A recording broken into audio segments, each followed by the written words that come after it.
अस्सलाम वालेकुम। Welcome back दोस्तों एसटेक्स टेक इन्फो पे। आज की हमारी वीडियो इन्वर्टर फ्रिज आपको लेने चाहिए या नहीं लेने चाहिए और इससे मुतालिक मार्केट में क्या फ़्रॉड चल रहे हैं उस सब के बारे में आप लोगों को आगाह करूंगा। बड़ी ही इंपॉर्टेंट वीडियो होने वाली है। मेरी आपसे रिक्वेस्ट है कि इस वीडियो को आखिर तक ज़रूर देखिएगा ताकि आप मेरी बात को समझ पाएँ कि मैं आप लोगों के लिए इतनी मेहनत करके जो ये वीडियो बना रहा हूँ इसका मकसद क्या है और मार्केट में क्या फ़्रॉड चल रहे हैं इन्वर्टर फ्रिजों के हवाले से।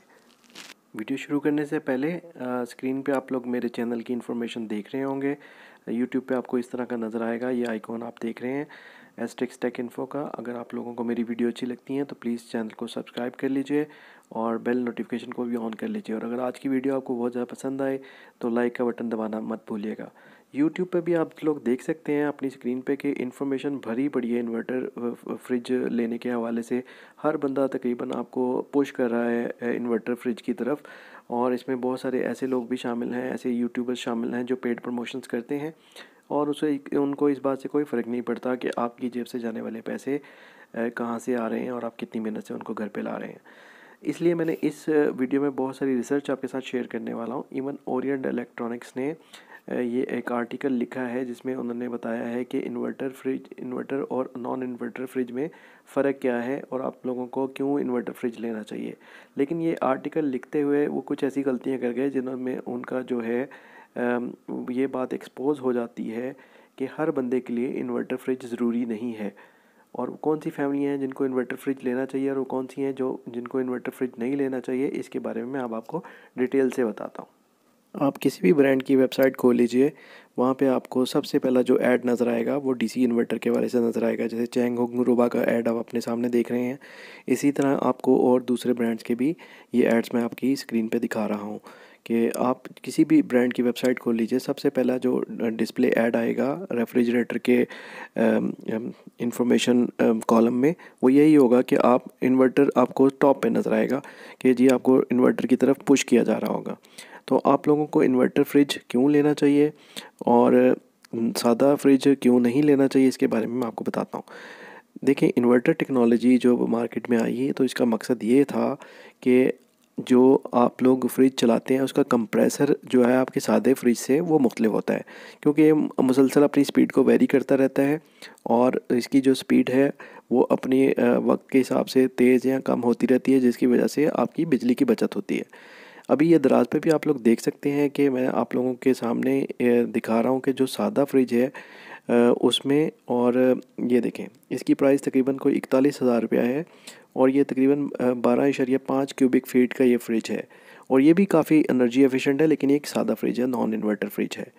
इसी तरह से दराज पे ही इनके जो ऑफिशियल स्टोर है चैंग का, इसी के ऊपर आपको इन्वर्टर फ्रिज की प्राइस भी चेक करवाता हूँ कि उसमें कितना डिफरेंस है। आप जैसा कि आपने देख लिया 41,000 रुपये का तकरीबन फ्रिज है और 12.5 क्यूबिक फीट का था जो कि इसका साइज़ है। अब ये जो दूसरा इन्वर्टर फ्रिज आपको दिखा रहा हूँ इसकी प्राइस जो है वो 55,000 रुपये तकरीबन बनती है और ये 11 क्यूबिक फीट का फ्रिज है, मतलब उससे साइज़ में भी छोटा है लेकिन उससे प्राइस में तकरीबन 14,000 रुपया ज़्यादा है इस फ्रिज पे। ठीक है, साइज़ में उससे छोटा लेकिन 14,000 रुपया ज़्यादा है। तो जो नॉन अफोर्डिंग लोग हैं वो तो बेचारे 4-5 हज़ार रुपये का डिफरेंस भी उनके लिए एक बहुत बड़ा डिफरेंस होता है। लेकिन वो सिर्फ ये सोचते हैं कि शायद डीसी इन्वर्टर उनके लिए बहुत ज़्यादा कारामद चीज़ होगी, वो बहुत उनकी बिजली की बचत कर देगा, तो वो अब 15-20 हज़ार रुपया कहीं से भी करके वो इन्वर्टर फ्रिज ख़रीद लेते हैं, जबकि उनकी उस फ्रिज की उनको ज़रूरत नहीं होती है।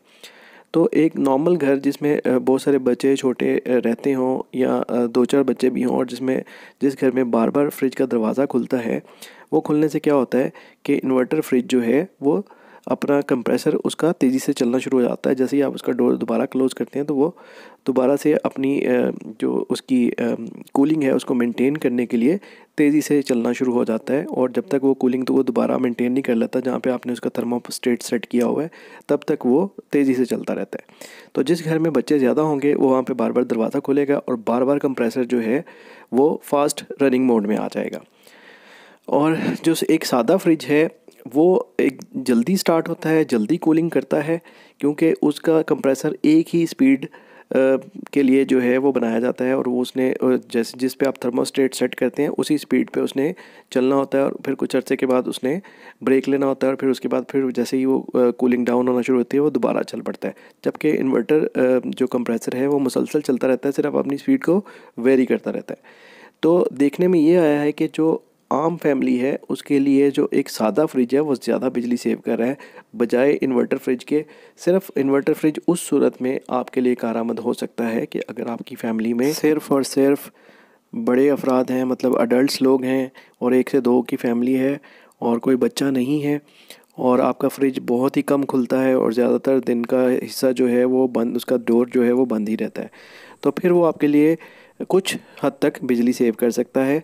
वरना बात को समझने की कोशिश कीजिएगा, जो सादा फ्रिज है उसको खोलने से इस बात पे कोई फ़र्क नहीं पड़ता कि उसका कंप्रेसर की स्पीड अब बढ़ जाएगी, उसका कंप्रेसर फिर भी उसी स्पीड से ही चलेगा जैसे कि वो पहले चल रहा होगा। अब ड्रॉबैक देखिए कि पहले आपने फ्रिज ख़रीदते हुए 20 से 25 हज़ार रुपया ज़्यादा पे किया, और उसके बाद जब आप फ्रिज को घर ले आए तो आप बिजली बचाने के बजाय आपने उसके ऊपर आपकी बिजली का बिल भी ज़्यादा आया। और तीसरी चीज़ ये कि जब वो आपका फ्रिज ख़राब हो गया या उसमें कोई मसला मसाइल आ गया, तो इन्वर्टर फ्रिज जितने भी हैं, जितने भी डीसी इन्वर्टर के ब्रांड्स हैं, सब के स्पेयर पार्ट्स आम सादा फ्रिज की निस्बत ज़्यादा महंगे हैं, तो बाद में आपने उसकी रिपेयर पे भी ज़्यादा पैसे खर्च किए। मतलब पहले आपने ख़रीदते हुए ज़्यादा पैसे लगाए, फिर उसके बाद आपने बिजली का बिल ज़्यादा पे किया, और फिर आपने उसकी रिपेयर पे भी ज़्यादा पैसे खर्च किए। अब इस चीज़ का टेस्ट मैं कर चुका हूँ, एक इन्वर्टर और एक सादा फ्रिज के ऊपर। वो टेस्ट की वीडियो भी जल्दी अपलोड कर लूँगा, आप अपनी आंखों से देख लीजिएगा। नहीं तो आपके आसपास बहुत सारे लोगों ने इन्वर्टर फ्रिज ले चुके होंगे, और अगर किसी के घर में कोई सादा फ्रिज है तो दोनों के ऊपर मीटर लगा के आप उन दोनों का टेस्ट करके ख़ुद देख सकते हैं कि मैं जो बात आपको बता रहा हूँ उसमें किस हद तक सच्चाई है।